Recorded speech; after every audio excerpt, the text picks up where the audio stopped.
Molly, a dedicated public servant in a quaint small town, found herself entwined in a peculiar marital situation. 8 years ago, she tied the knot with Michael, her fellow public servant.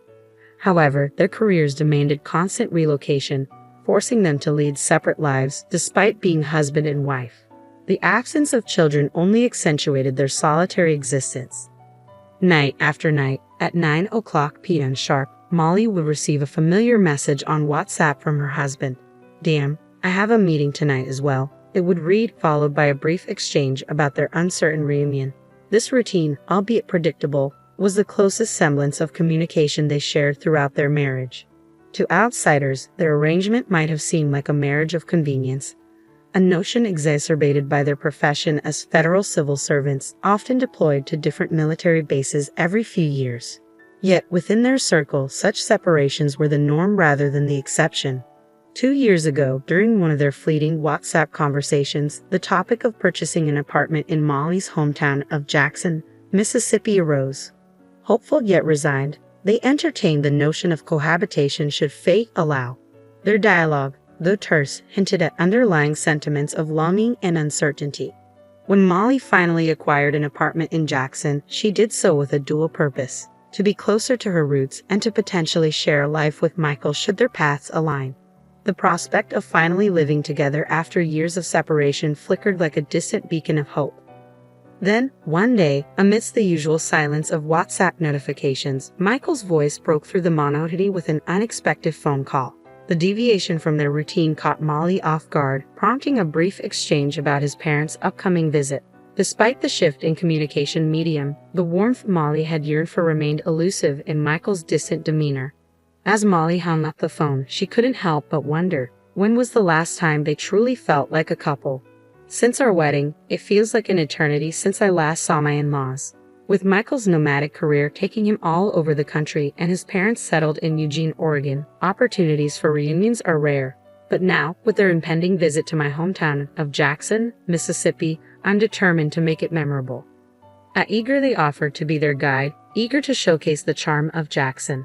As we exchanged pleasantries upon their arrival, I couldn't shake the feeling of the vast distance between our lives. "Molly, long time no see. How have you been?" my mother-in-law greeted me warmly. "I'm doing well, thank you," I replied, masking the ache of separation.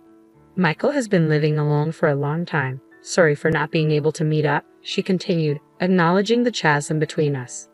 "Don't worry, we're kind of like air to each other." "Yes, that's what we were to each other, Michael and I, for better or worse," I confessed, a bittersweet smile playing on my lips.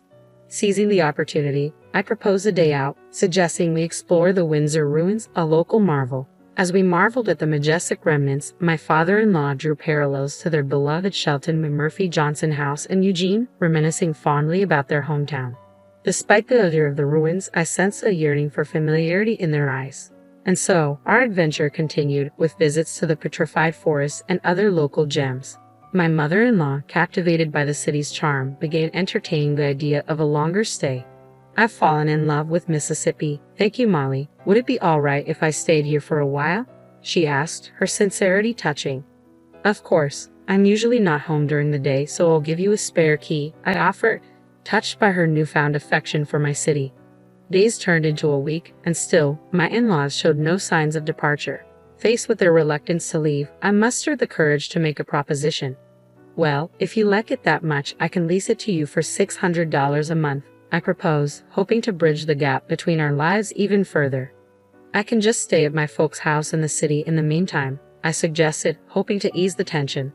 Upon hearing my proposal, my father-in-law's anger erupted like a sudden storm. "What on earth are you thinking, asking family for money to lease? You should let us use it for free," he exclaimed, his frustration palpable. Struggling to defuse the situation, my mother-in-law intervened, her soothing words offering a temporary reprieve. But beneath the surface, unease lingered. Seeking a compromise, I suggested, "How about this? You can just cover the costs of utilities you use, electricity, water, and gas." In the second week of their stay, amidst the routine of work, an unexpected call disrupted my day. "Hello?" I answered, puzzled by the untimely interruption. "This is Brian, the Front Hills property manager. We received a call from the folks downstairs reporting the water leak from your apartment." The voice on the other end explained urgently, "Can you come over right away? We can't go in without your permission." Balancing my responsibilities at work with the urgency of the situation, I finally seized the opportunity during my lunch break to investigate the matter. Upon arriving at the apartment with the property manager, I was met with surprise from my mother-in-law. "Oh, Molly, what brings you here at this time? What about work?" she inquired, her concern evident. Ignoring her question, I focused on addressing the reported issue. "Ma'am, the folks downstairs are saying there might be a water leak from our place," I explained to the property manager, determined to resolve the situation. Upon inspection, my suspicions were confirmed. The hose of the washing machine had come loose, causing a repetitive cycle of draining.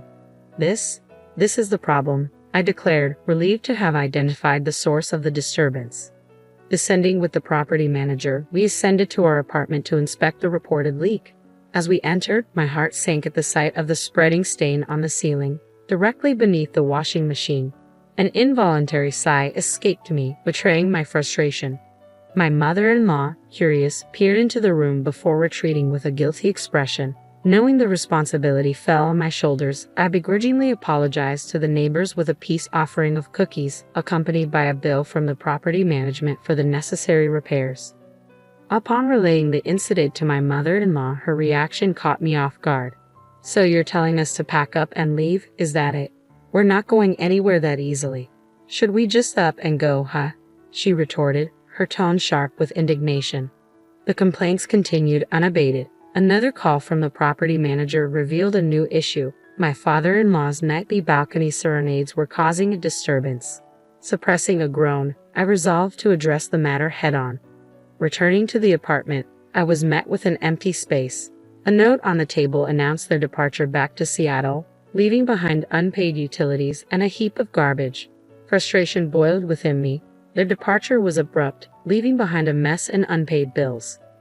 With my in-laws gone, I reclaimed the apartment from my parents' house. But just as I settled back into my routine, an unexpected call from my husband rattled me to the core. "My dad and mom love your apartment, so I'm giving it to them as a gift," he declared, his tone final. "Understand, or we're getting a divorce."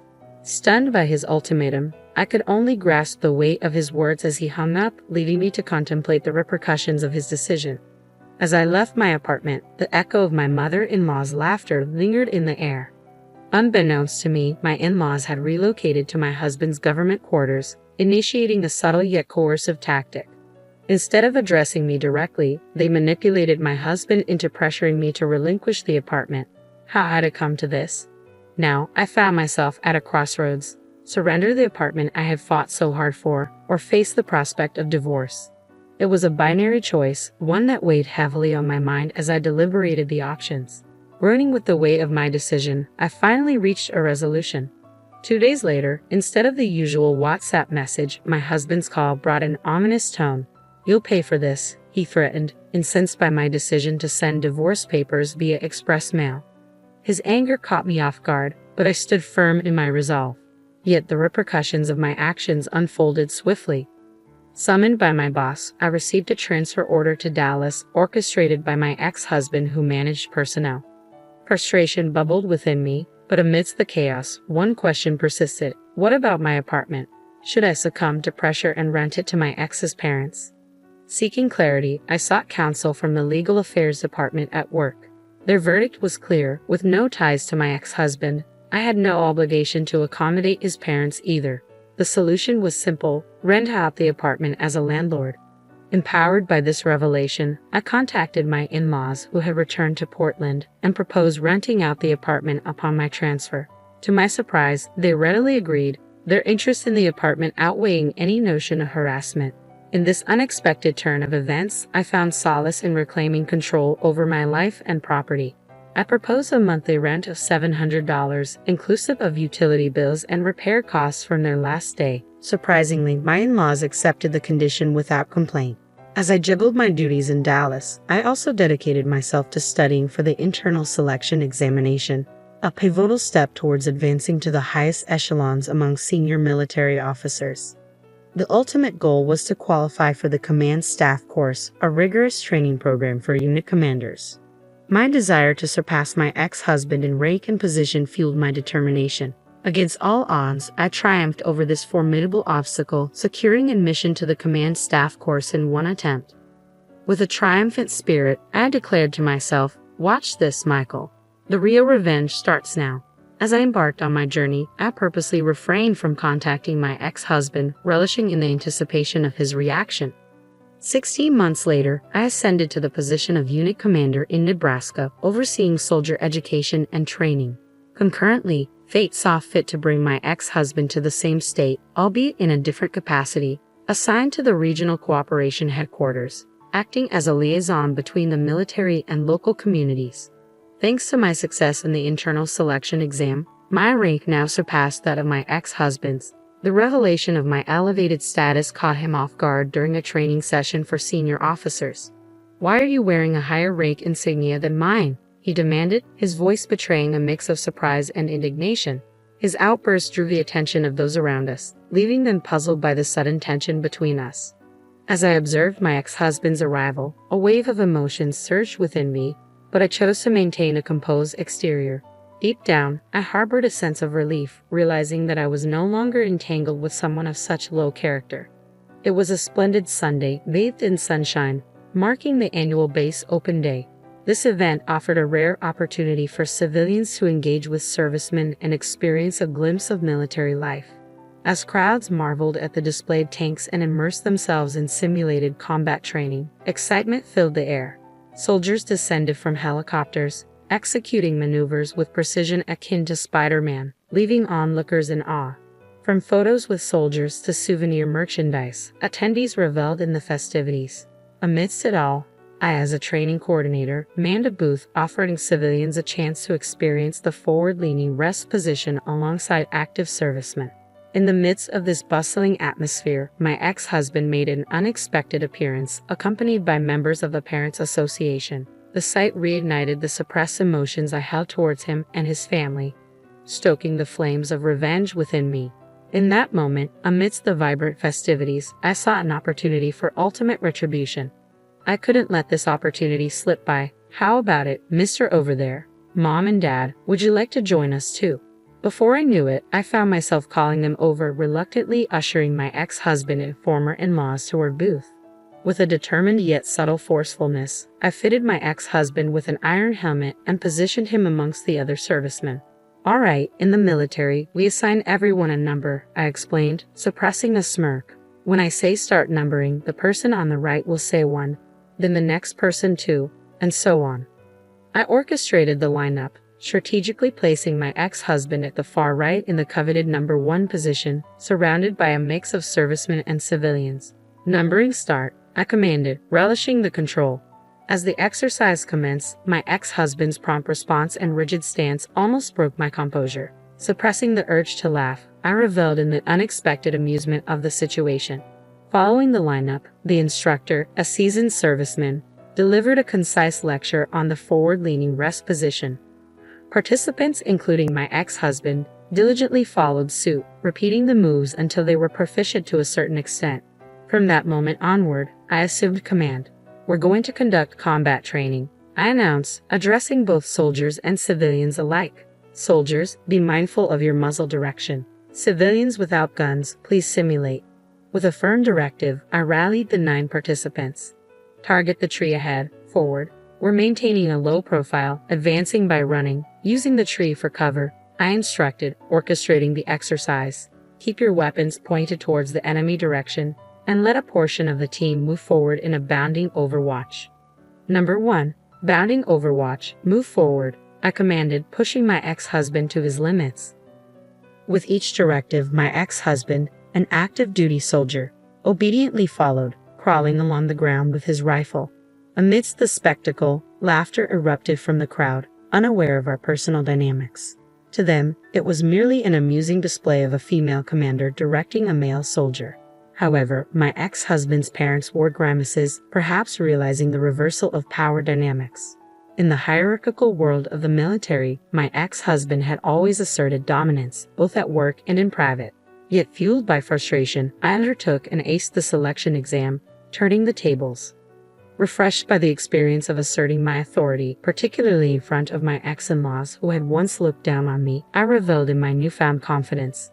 Days later, my ex-in-laws expressed a desire to move out, freeing me to commute from my own apartment, a symbolic victory. Ironically, encounters with my ex-husband continued, but each time, his grimace brought me secret pleasure, a silent reminder of my newfound empowerment.